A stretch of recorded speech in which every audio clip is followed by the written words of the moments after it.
Hola, ¿qué tal? ¿Cómo están? Muy buenas noches. Bienvenidos a Combaters por Willax. Durante toda la tarde y parte de la noche me han estado llamando para preguntarme con respecto a la sentencia del Tribunal Constitucional con respecto al habeas data que he planteado hace un muy buen tiempo y ya fui escuchado por el tribunal hace unos días por la sala que conforman el señor César Ochoa Cardich, Gustavo Gutiérrez Tixe y Helder Domínguez Jaro.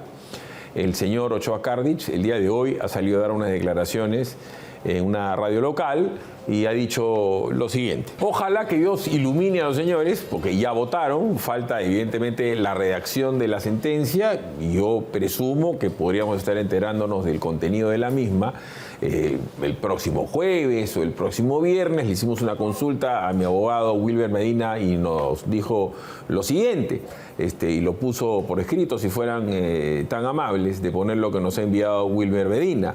Dice: ojalá el sentido sea declarar fundada la demanda. No dice más Wilber Medina. ¿Lo tenemos en la pantalla? No lo tenemos en la pantalla. Está llegando. Está llegando, hasta en breve, más o menos 10 minutos, 15 minutos, 20 minutos. ¿Cuál es el tema? El tema es muy sencillo, esto no es un tema personal. Quien ha presentado la demanda he sido yo.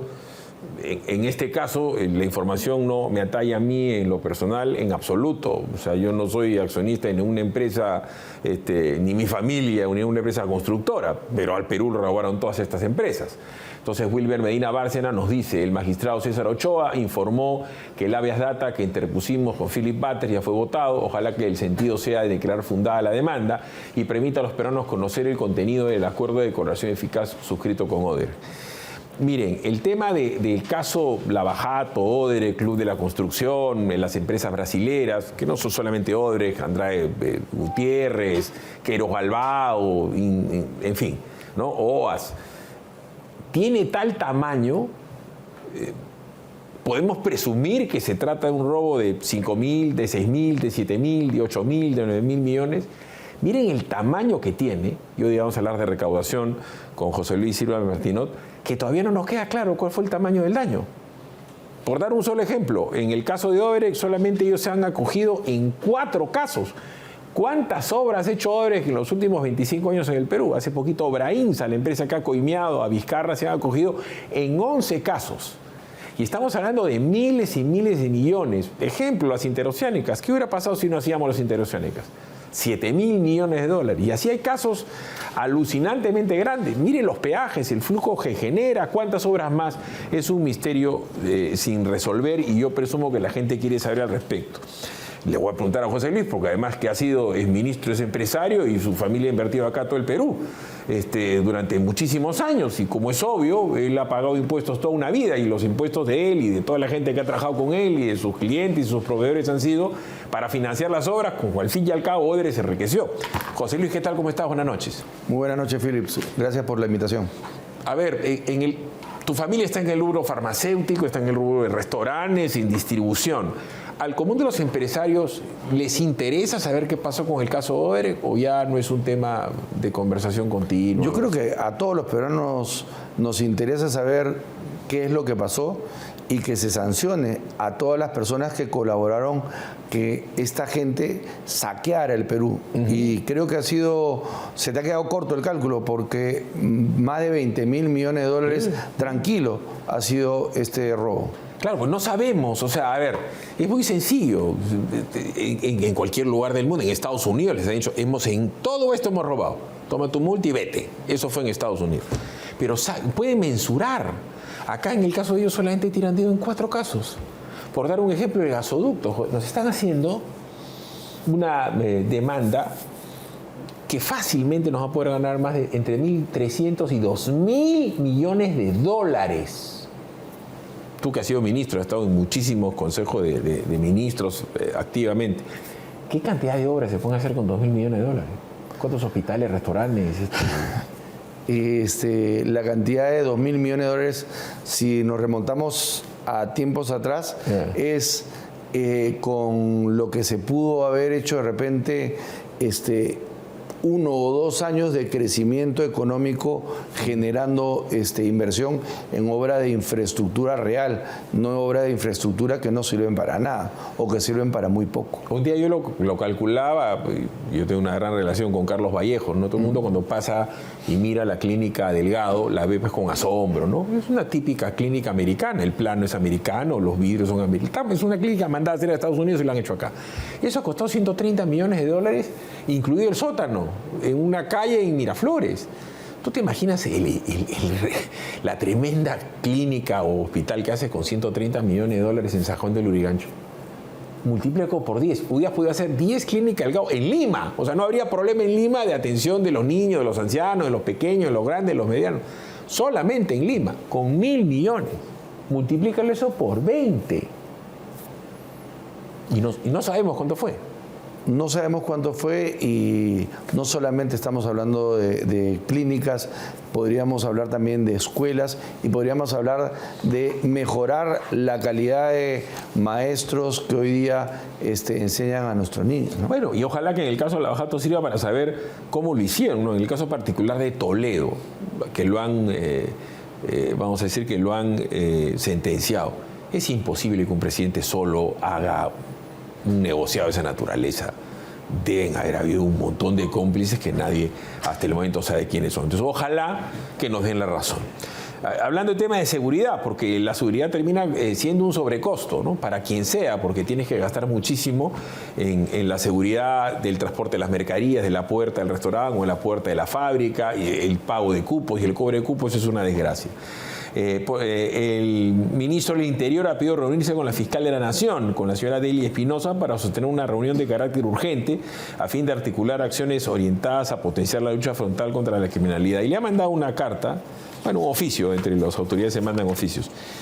Pero, ¿acaso ayer no hubo CONASEC? ¿No es el CONASEC el ente encargado de articular a todos los agentes de seguridad del Perú? Sí, y lamentablemente yo creo que ya el ministro debería haber dado un paso al costado hace rato.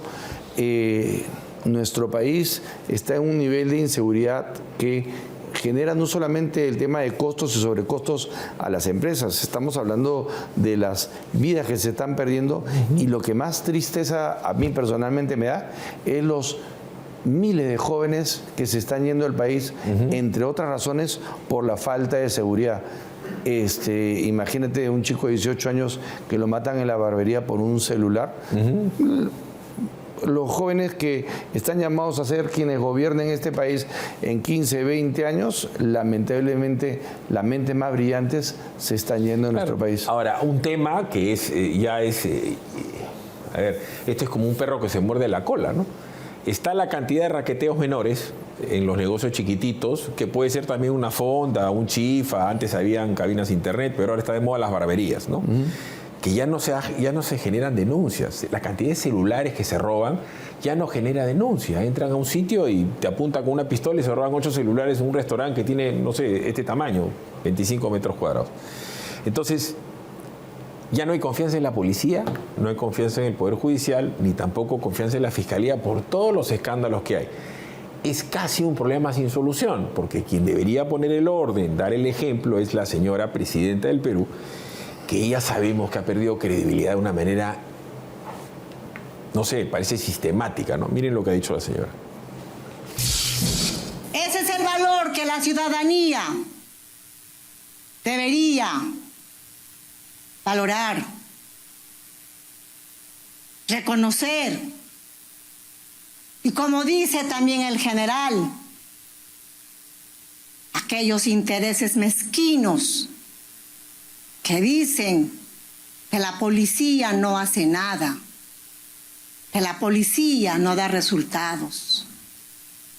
Ojalá y se pongan, aunque sea de manera simbólica, el uniforme del policía para que puedan reconocer verdaderamente el esfuerzo que cada día realiza nuestra Policía Nacional en proteger a nuestras hermanas y hermanos a lo largo y ancho de nuestro territorio patrio. A ver, muy al margen de que lo sigue leyendo, ¿no? Y cuando no lo lee, comete gazapos. El punto de la señora es que ella nos quiere convencer de que las estadísticas de sus ministros son reales, de que realmente ha mejorado la situación. Por eso dice, aquellos que creen que la policía no está funcionando. Pero no es un tema solamente de la policía. Tú como empresario, como peruano, cuando el señor Santibáñez dice lo que dice con respecto a sus resultados, o la señora dice lo que dice con respecto a sus resultados, ¿tú qué sabor de boca te queda? Bueno, en realidad uno no cree lo que se dice, pero yo sí, lo que sí comparto es mi respeto y mi admiración por la policía, que dentro de la policía hay 130.000, habrá 10.000 malos, pero la gran mayoría son buenos policías y que trabajan con condiciones que no son las adecuadas y están poniendo su vida en riesgo. Hemos visto cómo le metieron un balazo en la cara a un policía por miedo a no usar su arma. Pero que esté mejorando la situación, no lo creo, y lamentablemente eso de alguna manera ahonda, profundiza el problema que tiene el gobierno, porque es un problema de credibilidad, y la verdad es que no importa lo que diga o lo que haga, ya la gente duda de cualquier cosa que diga la presidenta, claro. Lamentablemente. A ver, los policías sabemos que le falta infraestructura, equipamiento, o sea, está hiperdiagnosticado el problema de la policía, ¿no es cierto? El tema de la capacitación de las escuelas, infraestructura, comunicaciones, pero también está el tema del empoderamiento legal versus la situación del Poder Judicial, la situación del Ministerio Público. Pero la señora ya tiene tiempo, pues, de presidenta. O sea, ya no nos puede seguir diciendo lo mismo, porque si no el próximo presidente nos va a decir lo mismo y el otro próximo nos va a decir lo mismo. Entonces, en el presupuesto general de la República se tiene que ver claramente una vocación de mejorar la situación para que eso a la hora de la hora, en todos sitios, reitero, Ministerio Público, Poder Judicial y Policía, el INPE, no tenemos cárceles. Entonces, yo lo que siento es que en el gobierno falta una brújula, como que no sabe qué tiene que hacer la señora. Ese es el tema. Porque, si no me equivoco, he escuchado que le van a dar un presupuesto de 12.000 millones de soles a la policía. No importa la cantidad de dinero que se dé, si es que no se tiene una brújula, un norte, qué es lo que se quiere hacer. Y en realidad se necesita una sola persona, un buen ministro del Interior. Porque, Philip, creo que todos los peruanos sabemos que si queremos comprar un producto, una pieza de carro robado, ¿a dónde tenemos que ir en La Victoria o en el Cerro del Pino, que están desarmando los autos? Tú puedes ir y decir, oye, dame ese carro, esa partecita que te está faltando. O si quieres comprar discos Bamba o música o software pirateado, sabemos dónde se hace. Y dime, la policía con la inteligencia que maneja no sabe dónde están los delincuentes. Claro. Por supuesto, es simplemente tomar la decisión de atacar el problema. Y pareciera que no existe esa voluntad. No entiendo por qué. Y he tenido la oportunidad de encontrarme en algún momento con el presidente del Consejo de Ministros y le he dicho, cambia al ministro, pon una persona que tenga la credibilidad y la confianza de todos los peruanos, y en ese momento puede ser que la confianza de los peruanos haga una asíntota, es decir, cambie y no siga bajando. Ya bueno, ya no sabemos a dónde va a poder bajar, pero yo creo que sí va a mejorar si es que hace un cambio. Creo que tendría que haber un cambio general en el Consejo de Ministros, pero cambio general, incluido a Adriancén, con el cual yo tengo una buena relación personal, no es nada personal, ¿no? Pero ya hay demasiado desgaste con el tema de la señora, ya es demasiado el desgaste, ella misma, ¿no? Entonces debería poner un Consejo de Ministros, son 19 ministros creo, ¿no? 19. Bueno, cambien a 18, 17, 15 y poner un primer ministro que asuma las funciones de coordinación general de las políticas del Estado en el Poder Ejecutivo, y la señora tiene que dejar de salir todos los días a hablar. Cuando una persona ya la gente ni le cree ni la quiere, ya es desgastarla. Entonces, que deje que trabajen, que baje el perfil, que se dedique a ver sus temas personales, sus temas familiares, sus temas judiciales, y cuando mejore la cosa, que aparezca. Por último, José, que aparezca inaugurando cosas, en celebraciones, en conmemoraciones, en conversatorios. El otro día le hicieron una chilla porque no fue alcalde, que no vaya a ningún conversatorio. ¿para qué cosa le puede sumar a la señora ir a un conversatorio? Nada. Creo que la presidenta tiene que cumplir roles protocolares, pero sí la recomendación es que lea. Sí. Que no diga lo que piensa, porque a veces se equivoca. Correcto. Hablando de gente que cuando leía, lo leía con dificultad y cuando decía cosas también se hundía. Resulta que volvió a aparecer Pedro Castillo y hizo un Twitter. ¿Por qué? Porque el golpe de Estado prácticamente estamos a 360 y tantos días. El día de mañana ¿cómo se llama? Se pasa un año más del famoso golpe de Estado de Castillo, ¿no? Entonces Castillo dice lo siguiente, ¿no? Son 2 años en los que la actual traidora y repudiada usurpadora Dina Boluarte sigue cayendo por debajo del 3% de respaldo popular. 2 años en que, obedeciendo a la voz mayoritaria del pueblo peruano, expresé en mi discurso político y patriótico lo que la ley no me prohíbe ni sanciona, y sin cumplir las exigencias de un mensaje a la nación, tal como lo disponen artículos 118 y 120 de la actual Constitución.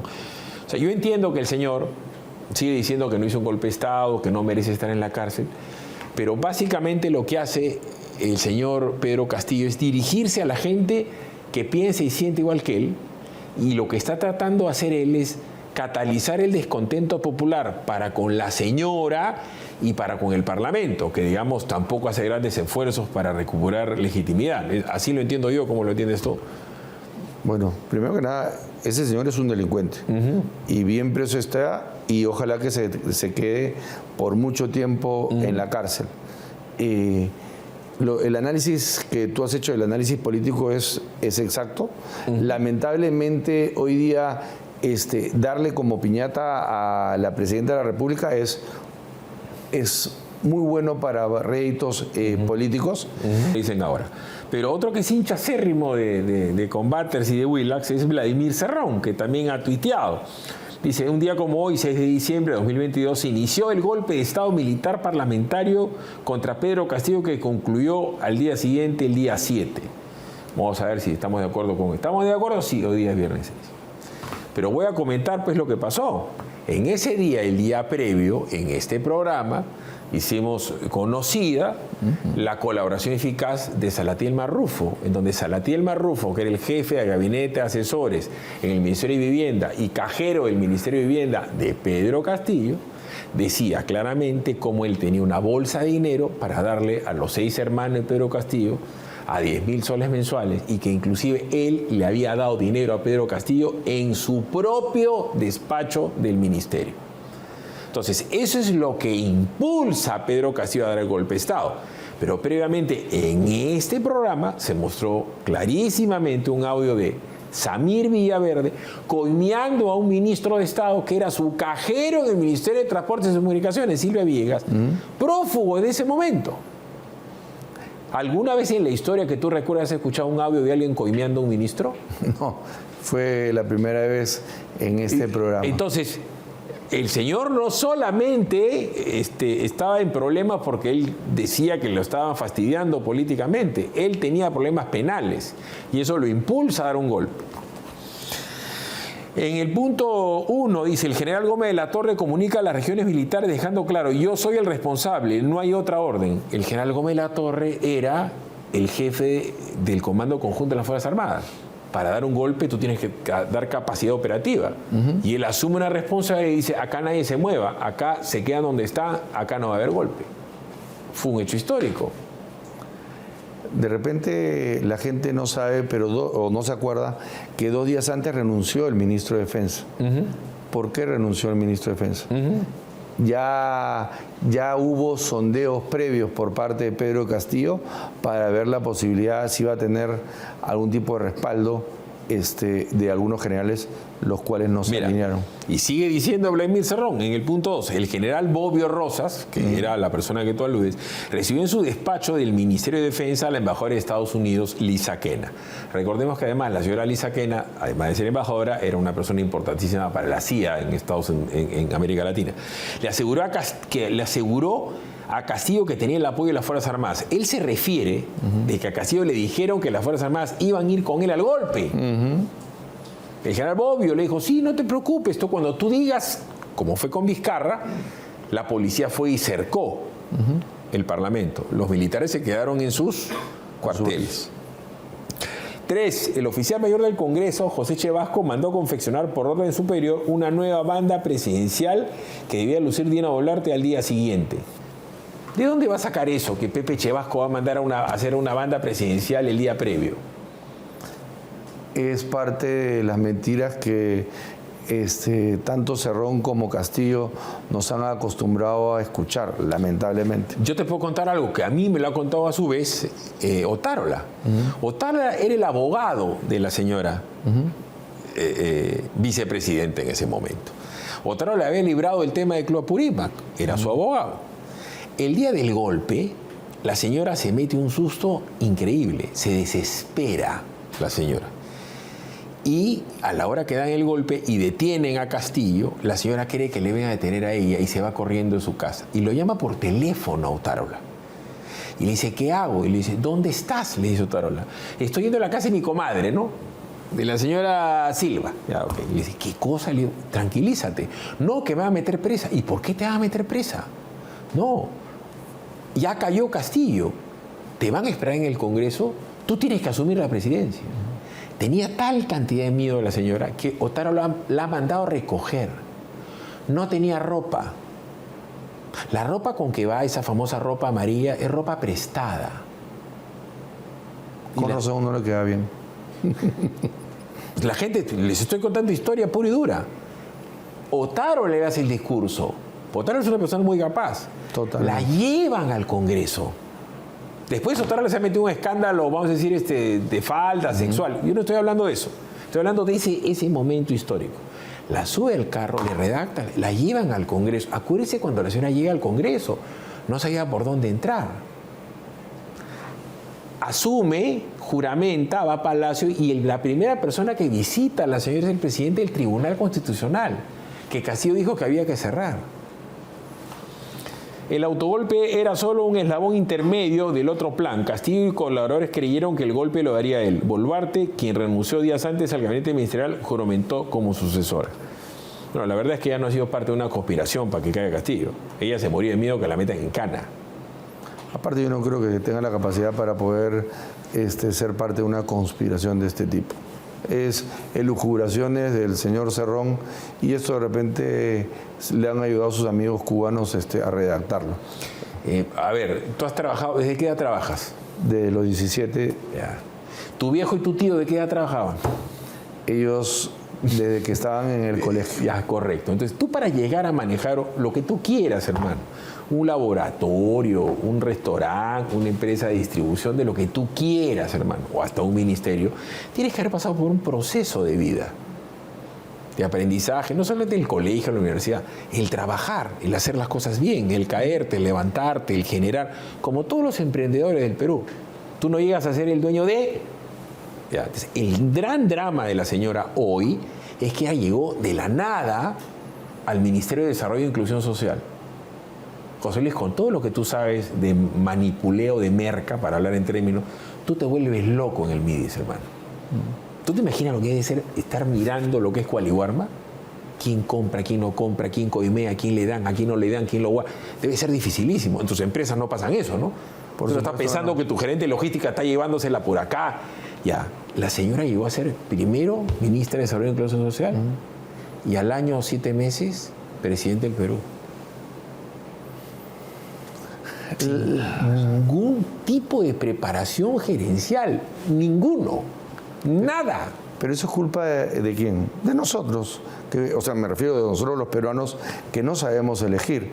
Nos dejamos engatusar por un mensaje bonito, no más pobres en un país rico, pero qué bueno había hecho Pedro Castillo, además de dejar 7 meses sin educación a los niños peruanos.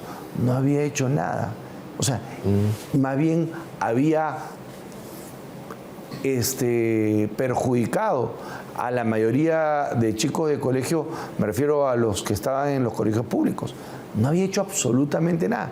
Y lamentablemente la gente votó por esa persona solamente por el mensaje que dijo.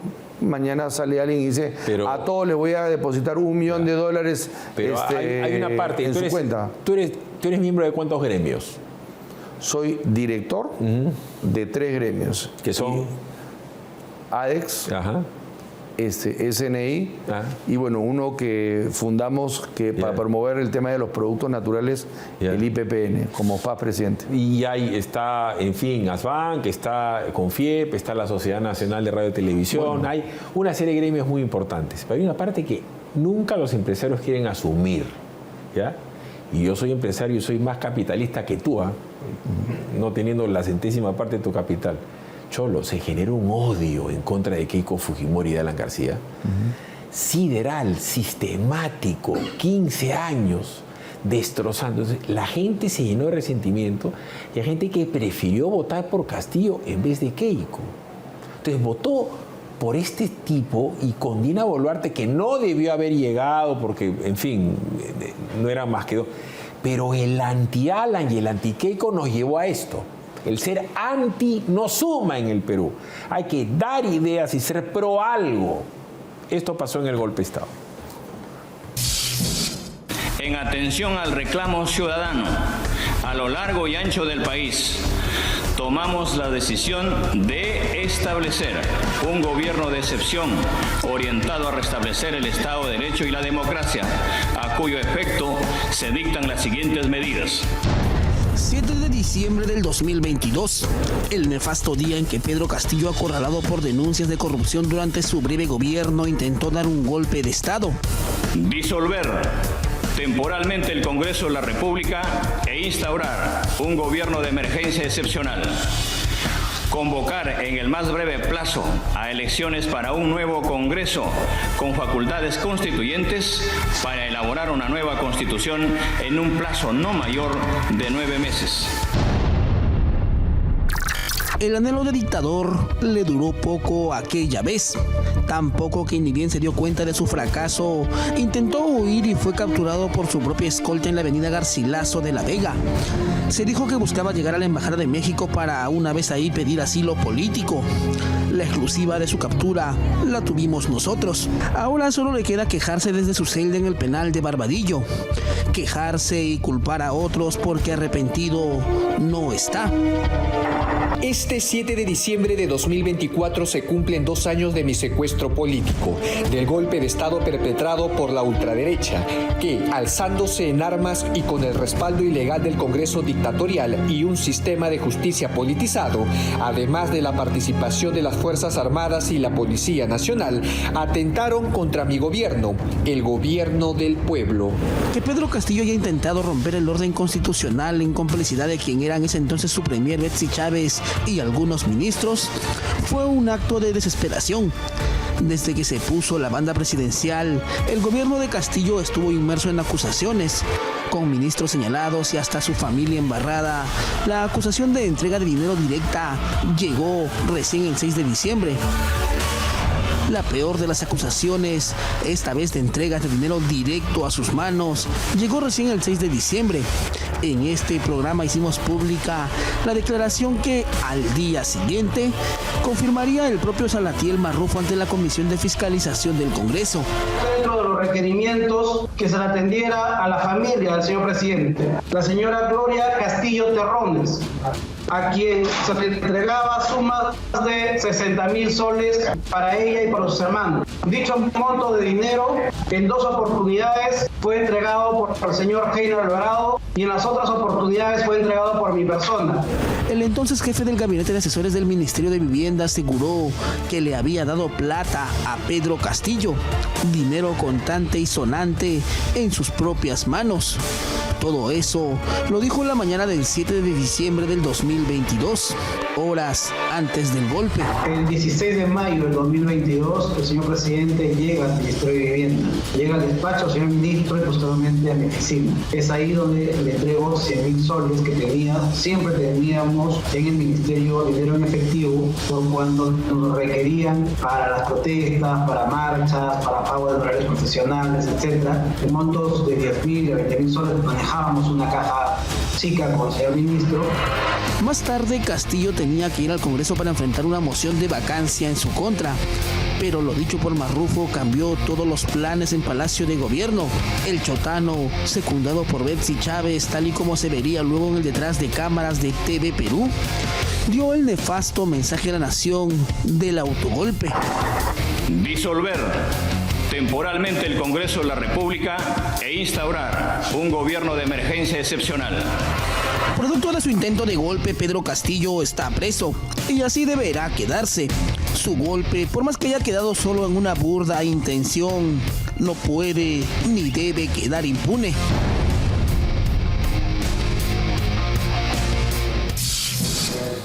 Salatín Marrufo habló desde las 10 y 17 hasta las 11 de la mañana.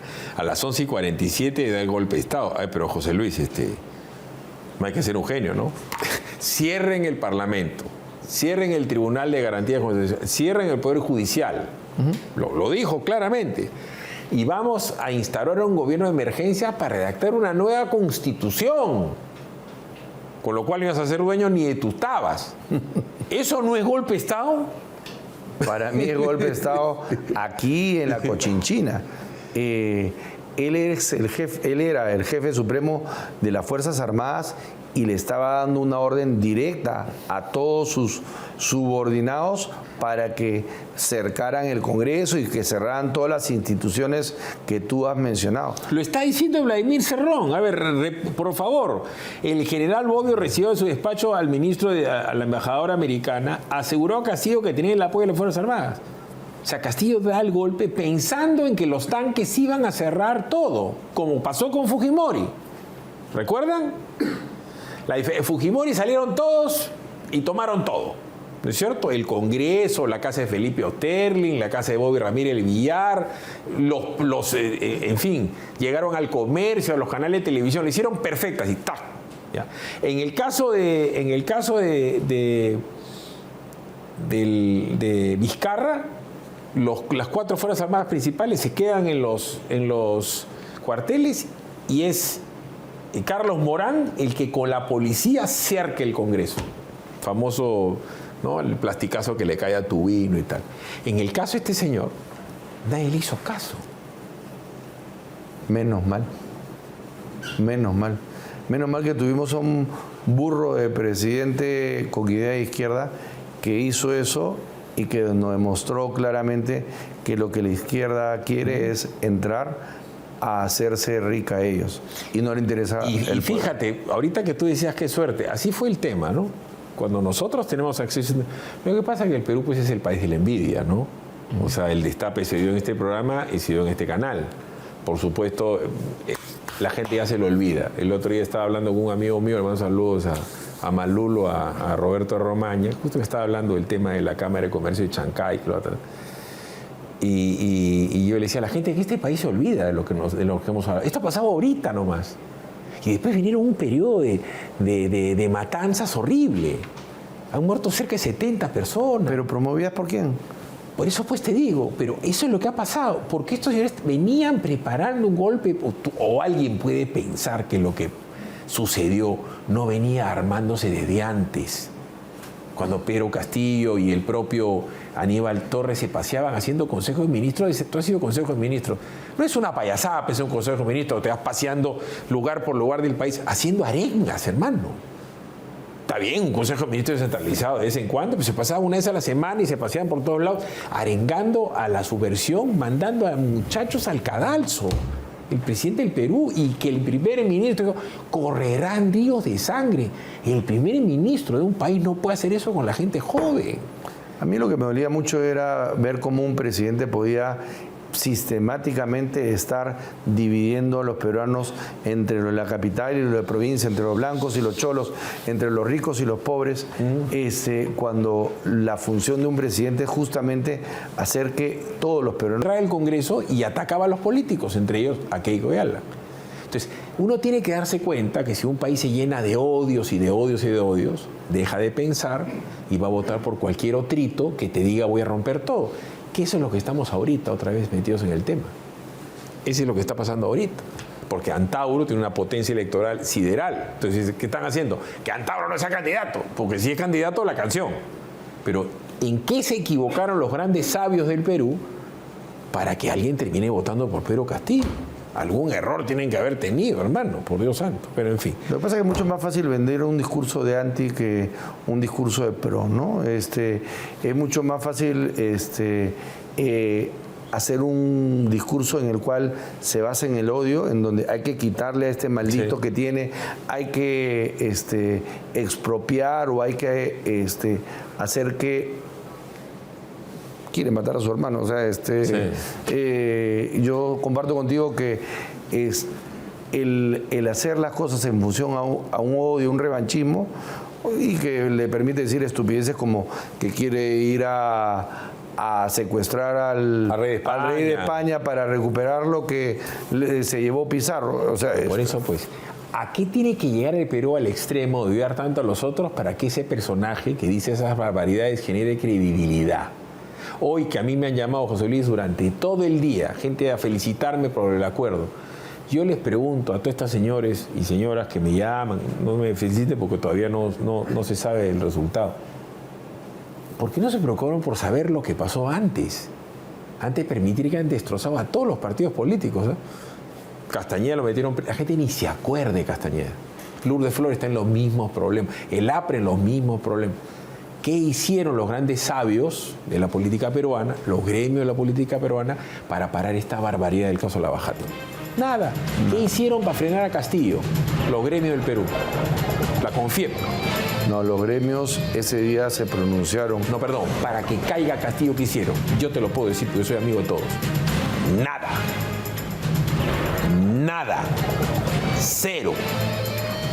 La caída de Castillo no tiene nada que ver con los gremios del Perú.